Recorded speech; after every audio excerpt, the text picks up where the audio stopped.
America Iran युद्ध का हल नहीं निकल सका है। पूरी दुनिया एक अनजान आशंका से घिरी हुई है।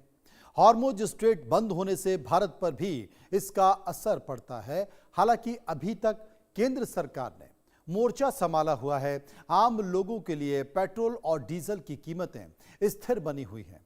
हां, इस बीच सोना और चांदी की कीमतों में बेतहाशा बढ़ोतरी जरूर हुई है। अब प्रधानमंत्री नरेंद्र मोदी ने देशवासियों से पेट्रोल डीजल कम खरीदने, विदेश यात्रा करने से बचने और सोना चांदी एक साल तक नहीं खरीदने की अपील की है। प्रधानमंत्री मोदी की इस अपील पर लोकसभा में नेता प्रतिपक्ष राहुल गांधी ने निशाना साधा है। राहुल गांधी ने इस अपील को मोदी सरकार के 12 साल की विफलता से जोड़ दिया है। विपक्ष के कई नेताओं ने भी सवाल खड़े कर दिए हैं। अब इन सब के बीच सवाल ये उठ रहे हैं कि प्रधानमंत्री मोदी की अपील के आखिर क्या मायने निकाले जाएं। पेट्रोल डीजल का संकट गहराने वाला है। सोने चांदी जो कम खरीदने की बात की जा रही है, उससे आखिर असर क्या होगा और ईरान युद्ध का विदेशी मुद्रा भंडार पर कितना असर पड़ेगा, आम लोगों को इस बात के समझने की जरूरत है। और ये तमाम सारी परिस्थितियों के मद्देनजर बहुत सारे ऐसे बिंदु हैं जिन पर आज विस्तार से हम चर्चा करने की कोशिश करेंगे। लेकिन प्रधानमंत्री मोदी ने देश से अपील करते हुए कई बातों का जिक्र किया है। ईरान युद्ध के चलते जो संकट, वैश्विक संकट पैदा हुआ है, भारत पर ज्यादा उसका असर पड़ने की बात कही है। उन्होंने साफ कहा है कि भारत में तेल के कुएं नहीं हैं, इसलिए सावधानी से पेट्रोल डीजल को खर्च करना होगा। ये तो आप जानते हैं कि हॉर्मुज स्ट्रेट से सिर्फ तेल गैस ही नहीं बल्कि खाड़ी देशों से भारत में खेती के लिए बड़ी मात्रा में उर्वरक यानी कि खाद भी आते हैं। प्रधानमंत्री की मोदी बात सुनिए और उसके बाद विपक्ष के हमले को भी। भारत इस बहुत बड़े वैश्विक ऊर्जा संकट का सामना कर रहा है, लेकिन अब आज समय की ये भी मांग है कि पेट्रोल, डीजल, गैस ऐसी चीजों का बहुत संयम से इस्तेमाल करें। जो एनर्जी प्रोडक्ट हम विदेशों से मंगाते हैं, हमें प्रयास करना है कि जितनी जरूरत है उतना ही उपयोग करें। इससे विदेशी मुद्रा की भी बचत होगी और युद्ध के संकट से होने वाले दुष्प्रभाव को भी कम किया जा सकेगा। डीजल, पेट्रोल, गैस का इस्तेमाल कम से कम करना पड़ेगा, लेकिन प्रधानमंत्री करेंगे। उनकी रैलियों में लाखों की भीड़ इकट्ठा करने के लिए खूब डीजल, पेट्रोल बहाया जाएगा। रोड शो करेंगे, उस पर प्रतिबंध नहीं लगेगा, उस पर रोक नहीं लगेगा। प्रधानमंत्री जी, आपसे शुरुआत कीजिए ना। आप कह रहे हैं विदेशों की यात्रा न करें, सोना न खरीदें, तेल कम खाएं, तेल कम इस्तेमाल करें, गैस कम इस्तेमाल करें, पेट्रोल डीजल कम इस्तेमाल करें। अपने से शुरुआत कीजिए। आप तो यूएई, यूरोप के टूर पे निकल रहे हैं, विदेश की यात्रा पर जा रहे हैं। आप बड़े बड़े रोड शो आपने करना शुरू कर दिया है, उसमें लाखों लोग लाए जाते हैं, उसमें खूब तेल बहाया जाता है, फूका जाता है तेल। और सोना की बात आप कह रहे हैं, अरे सोना खरीदना देश के लोगों के लिए तो असंभव होता हो गया है। 1.5 लाख रुपए तोला सोना मिलता है, कहां से वो खरीदेंगे? सोना तो आपके दोस्त खरीद रहे हैं, देश को तो आपके दोस्त लूट रहे हैं। आपके सोना तो छोड़िए, आपके दोस्तों ने तो पूरे देश की संपत्तियां खरीदने का काम किया है।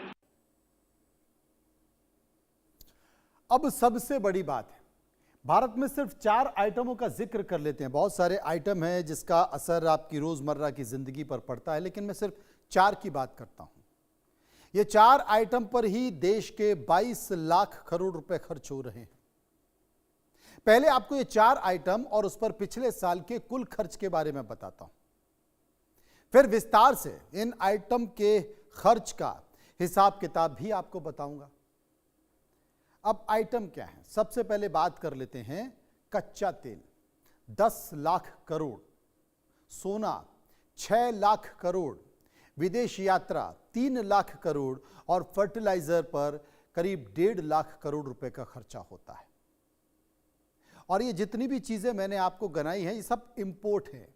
ज्यादातर भारत में तेल की जरूरत का 70% हिस्सा हम इंपोर्ट करते हैं, हम आयात करते हैं। पिछले 2-3 सालों में कच्चे तेल के आयात पर भारत ने कितना खर्च किया है, इसे आप गौर से देख लीजिए। 2024-25 में 11,66,000 करोड़ रुपए, 25-26 में 10,35,000 करोड़ रुपए, 26-27 में एक अनुमान है क्योंकि अभी करीब करीब आधा जो 26 है वो निकल चुका है, 17 लाख करोड़ रुपए खर्च करने जा रहे हैं। यानी कि आप अंदाजा लगाइए करीब 6 लाख करोड़ रुपए बढ़ने वाला है, क्योंकि क्रूड ऑयल की जो कीमतें हैं वो अंतरराष्ट्रीय बाजार में पहले घटी थी, इसलिए 2025-26 में आयात पर कम खर्च हुआ था। लेकिन पिछले 2 महीने में ईरान युद्ध के चलते क्रूड ऑयल का जो दाम है उसमें 50% की बढ़ोतरी हुई है, तेजी आई है। इसलिए इस साल जो 11 लाख 10 लाख करोड़ रुपए खर्च होता था, 12 लाख करोड़ रुपए, वो इस साल 17 लाख करोड़ रुपए खर्च होने जा रहा है।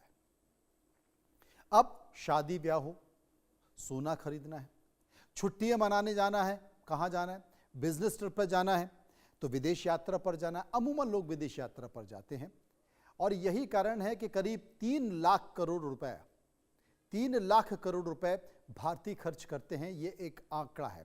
साल के हिसाब से आपको बता देता हूं, जो खर्च करने का आंकड़ा है वो भी मैं साल के हिसाब से बता देता हूं कि कितना खर्च होता है। 2023-24 की बात कर लेते हैं तो 2,72,000 करोड़ रुपए खर्च हुआ।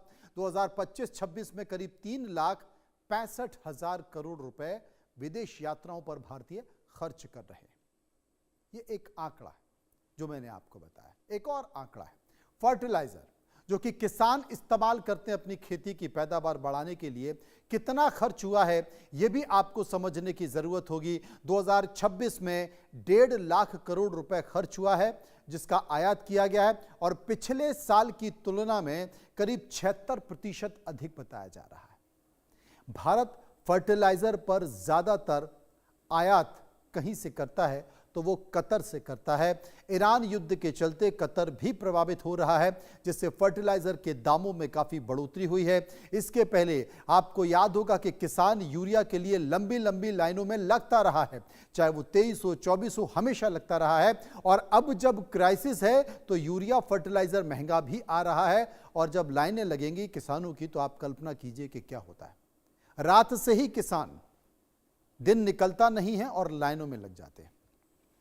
सोने की बात कर लेते हैं। भारत में हर साल सोने के आयात पर लाखों करोड़ रुपए खर्च होते हैं। कितने?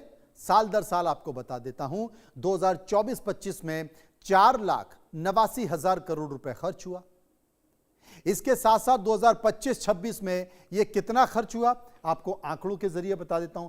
25-26 में यह 6,40,000 करोड़ रुपए खर्च हुआ और 26 में अभी पहली तिमाही में निवेश के लिए जो गहनों से भी ज्यादा मांग की है, आप ये मान के चलिए कि कम से कम ये 8 लाख करोड़ के आसपास पहुंचेगा। राहुल गांधी समेत विपक्ष के कई नेताओं ने प्रधानमंत्री मोदी की अपील पर सवाल उठा दिए। मतलब इधर बयान आया, उधर सवाल उठा दिए गए। राहुल गांधी ने सोशल मीडिया पर पोस्ट किया और सरकार पर निशाना साधा। वो क्या लिखते हैं अपने पोस्ट में, आपको दिखाई दे रहा। वो कहते हैं कि कल देश के प्रधानमंत्री मोदी जी ने जनता से त्याग की बात की है। विदेश मत जाओ, पेट्रोल का कम इस्तेमाल करो, खाद और खाने के तेल का उपयोग घटाओ, मेट्रो से चलो, घर में काम करो। ये उपदेश नहीं, ये विफलता है। 12 साल में देश को इस मुकाम पर ला दिया। जनता को बताना पड़ रहा है कि क्या खरीदें और क्या नहीं, कहां जाएं और कहां पर नहीं। ये बात किसने की है? राहुल गांधी, जो कि नेता प्रतिपक्ष हैं। ये आप चेहरा पहचानते ही होंगे। अब भारत में सोने का सालाना कारोबार कैसे है? क्योंकि प्रधानमंत्री नरेंद्र मोदी का जो सोने की खरीद कम करने का सबसे बड़ा असर है शादी वाले घरों पर पड़ेगा। भारत में एक साल में सोने की जितनी मांग होती है उसका आधे से अधिक हिस्सा शादी के गहनों के तौर पर होता है। अभी शादियों का सीजन चल रहा है। जून और जुलाई में भी शादियों के मुहूर्त हैं। नवंबर में भी शादियां होंगी। शादियों में अमूमन सोने की कितनी खपत होती है उसे देख लीजिए। सालाना 3 लाख करोड़ रुपए के सोने का कारोबार भारत में होता है। ये खर्च तब है जब सोने के भाव नहीं चढ़े थे। मैं पुरानी बात कर रहा हूं। अब सोने की मांग करीब 60 से 70% का हिस्सा शादियों में बिकता है। शादियों में सोने के गहने देने का प्रचलन है। लड़की की शादी में कई गहने लड़की को दिए जाते हैं, यह परंपरा मानी जाती है। और एक शादी में 50 से 100 ग्राम तक सोने, कहीं कहीं तो इससे ज़्यादा भी। वो एक वजूद आपका क्या है, आपकी समाज में स्थिति क्या है, आपकी फाइनेंशियल पोजीशन क्या है, वो उसके ऊपर भी निर्भर करता है। अब भारत में आयात क्या है, खपत क्या है? भारत में सोने की खूब मांग होती है। सोने चाहे महंगा हो जाए, लेकिन मांग में खास फर्क नहीं पड़ता है। शादियों में सोना देना है तो देना है, थोड़ा बहुत ऊपर नीचे चल जाता है। भारत दुनिया का दूसरा सबसे बड़ा उपभोक्ता है।